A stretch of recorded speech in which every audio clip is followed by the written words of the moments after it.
उनके कह देने सिंदूर, जो अपने सिंदूर का हिफाजत नहीं कर सका वो दूसरे की सिंदूर की हिफाजत करते हैं। अब भारत माता का बेसिंगार करने वाला प्रधानमंत्री काजल पर, बिंदी पर, लिपस्टिक पर, सिंदूर पर जीएसटी लगाने वाला सिंदूर की बात करेंगे। तुम क्या जानो रमेश बाबू एक चुटकी सिंदूर की कीमत, वही ये क्या जानेंगे सिंदूर की कीमत। सिंदूर भेजेंगे। महिला होने के नाते हमसे पूछिएगा तो सिंदूर का अपमान है। नरेंद्र मोदी जी अपने पत्नी को सिंदूर भेज दे तो ज्यादा अच्छा। जातिगत जनगणना का जुमलेबाजी, चुनाव में जुमलेबाजी और पैकेज की जुमलेबाजी, इन्होंने जुमलेबाजी 2014 में से ही इनका चेहरा लोग देख रहा है। 2 करोड़ नौकरी, 15-15 लाख रुपया, डीजल पेट्रोल का कीमत कम, महंगाई कम, किसान का लागत उनका 1.5 गुना 2 गुना, 56 इंच का छाती और सारा रोज जो है यहाँ पर हमले हो रहा है भारत में। ये बेईमान लोग बाबा भीमराव अंबेडकर के संविधान को अगर मानता तो देश का, जिसको अपने राज्य में रहने की इजाजत नहीं है, तारी पार आदमी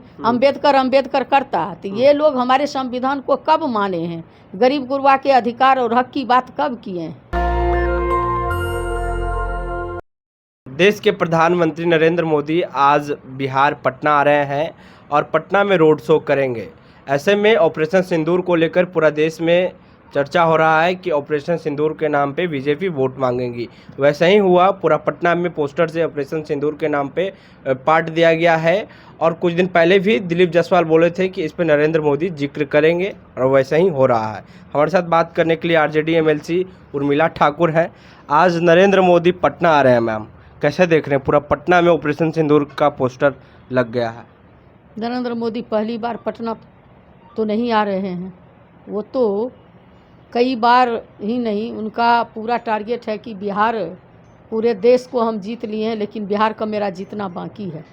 तो चुनाव जो आगे है उसी को लेकर के वो पटना आते हैं। ना तो उनको ऑपरेशन सिंदूर से मतलब है, न जनता की जो निरीह लोग मारे गए पहलगांव में, उसकी हत्या जो हुई निर्दोष लोगों की, उससे मतलब। अगर उनसे मतलब रहता तो आपने देखे कि किस तरह से वहाँ पे लोगों की सामूहिक नरसंहारें हुई, हत्याएं हुई।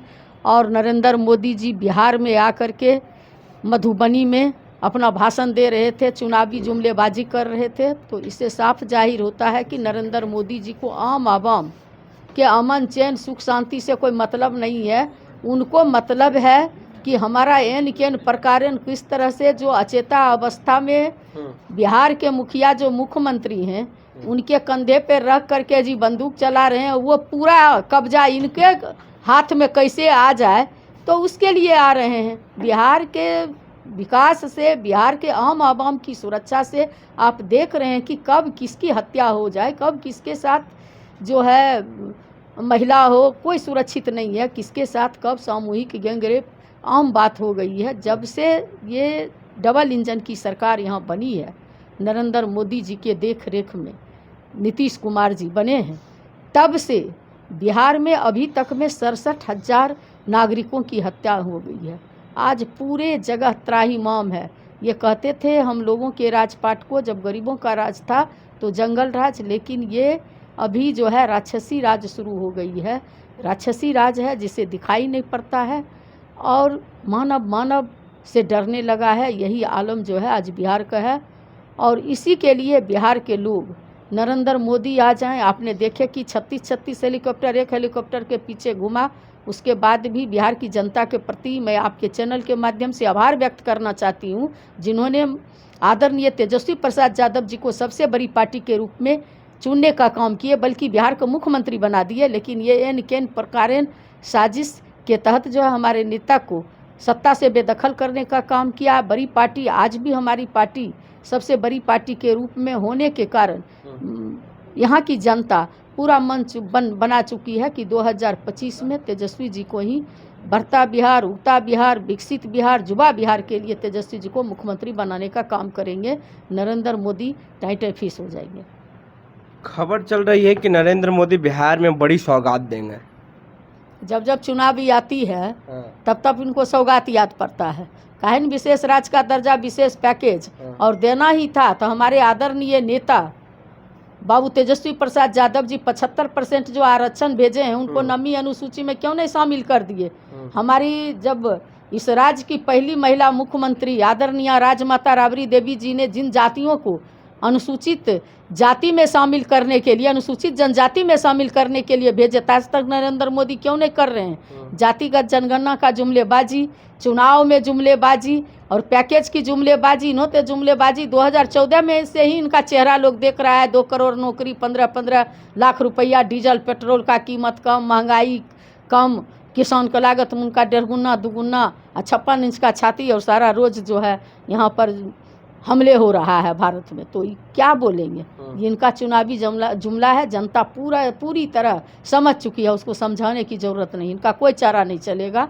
बिहार में सिर्फ और सिर्फ तेजस्वी यादव ही दिखाई पड़ेंगे। नरेंद्र मोदी के वो तो खुद बोले हैं कि हमारे रगों में सिंदूर दौड़ रहा है।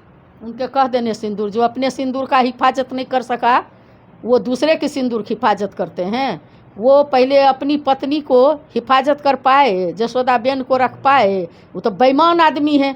जब मस्ट हो गया कि आपको शादीशुदा है तो लिखना पड़ेगा, तो नरेंद्र मोदी जी मजबूरी में लिखने का काम किया। भारत माता की जय। अब भारत माता का बेसिंगार करने वाला प्रधानमंत्री काजल पर, बिंदी पर, लिपस्टिक पर, सिंदूर पर जीएसटी लगाने वाला सिंदूर की बात करेंगे। तो बोल रहे हैं कि अब घर घर सिंदूर भेजेंगे। हाँ, तो क्या घरे घरे सिंदूर? सिंदूर का अपमान है। हाँ। घरे घरे सिंदूर। हाँ। तुम सुने थे ना, तुम क्या जानो रमेश बाबू एक चुटकी सिंदूर की कीमत। हाँ। वही ये क्या जानेंगे सिंदूर की कीमत। सिंदूर भेजेंगे। ये अच्छा है या गलत है? बिल्कुल गलत है। हाँ? बिल्कुल गलत है। सिंदूर का अपमान, एक महिला होने के नाते हमसे पूछिएगा तो सिंदूर का अपमान है। और कोई क्यों सिंदूर भेजेगा? सिंदूर देने का मतलब क्या होता है? आप हिंदू हैं, बिहार में हैं, और सिंदूर घरे घरे भेजने का मतलब क्या है? नरेंद्र मोदी जी अपने पत्नी को सिंदूर भेज दे तो ज़्यादा अच्छा है। 65% जो आरक्षण आप लोग बढ़ाए थे तो अब कोर्ट में मामला चल गया है, कोर्ट में अब फिर से उतना ही पे आ गया है 49% जो कुछ आरक्षण था। ये बेईमान लोग बाबा भीमराव अंबेडकर के संविधान को अगर मानता तो देश का, जिसको अपने राज्य में रहने की इजाज़त नहीं है, तारी पार आदमी अंबेडकर करता, तो ये लोग हमारे संविधान को कब माने हैं? गरीब गुरबा के अधिकार और हक की बात कब किए हैं? जिन जिन लोगों ने हक की बात किया, जननायक जी को इन लोगों ने जब आरक्षण दिए गाली दिया, जगदेव बाबू की हत्या किया, बाबू लालू प्रसाद यादव को बार बार जेल भेजने का काम किया, तो जिन जिन लोगों ने गरीबों की वकालत किया सबको प्रताड़ित किया है। उसी के तहत जो है हमारा 65% भी जो आरक्षण है, तो ये लोग अंग्रेज चला गया लेकिन अंग्रेज की हड़प नीति इन लोगों के रगों में दौड़ रहा है। तो हम लोग के आरक्षण को हड़पना चाहता है, लेकिन राष्ट्रीय जनता दल बाबू तेजस्वी प्रसाद यादव जी इस लड़ाई को लड़ रहे हैं। और हम लोग अपने बाबा भीमराव अंबेडकर के बनाए हुए संविधान को, जिसकी जितनी भागीदारी उसको उतनी मिलेगी हिस्सेदारी, की लड़ाई लड़ करके हम लोग 65% बहुजनों का आरक्षण को लेके रहेंगे। चुनाव नज़दीक है बिहार विधानसभा का, और ऐसे में मोदी बिहार आ रहे हैं, क्या समझा जाए इसको? तो चुनाव नरेंद्र मोदी जी अब तो वार्ड कमिश्नर और वार्ड का चुनाव प्रचार के लिए आएंगे। नरेंद्र मोदी का अब चेहरा रह कहाँ गया है? प्रधानमंत्री का जो गरिमा होना चाहिए उनके अंदर रह कहाँ गया है कि वो आ रहे हैं तो उनके लिए लोग बेताब होंगे कि प्रधानमंत्री आ रहे हैं। तो उनका जो अंधभक्त है वो उनके लिए आ रहे हैं, ये आम आवाम के लिए थोड़े ना आ रहे हैं, जो आम आवाम इस बात की खुशी जाहिर करेंगे। इस बार महागठबंधन कैसे सत्ता में आएगी मैम? महागठबंधन इस बार अजय बहुमत से बिहार में आ रही है। सबका सुथरा साफ होने जा रहा है। बाबू तेजस्वी प्रसाद यादव जी बिहार का मुख्यमंत्री बनने जा रहे हैं। शुक्रिया मैम बातचीत करने के लिए। तो ये थे हमारे साथ बात करने के लिए आरजेडी एमएलसी उर्मिला ठाकुर। मोदी बिहार आ रहे हैं, सारे सवालों का जवाब लिए हैं। बहरहाल पूरी बातचीत में आपकी क्या राय है, प्रतिक्रिया दें नीचे कमेंट्स में।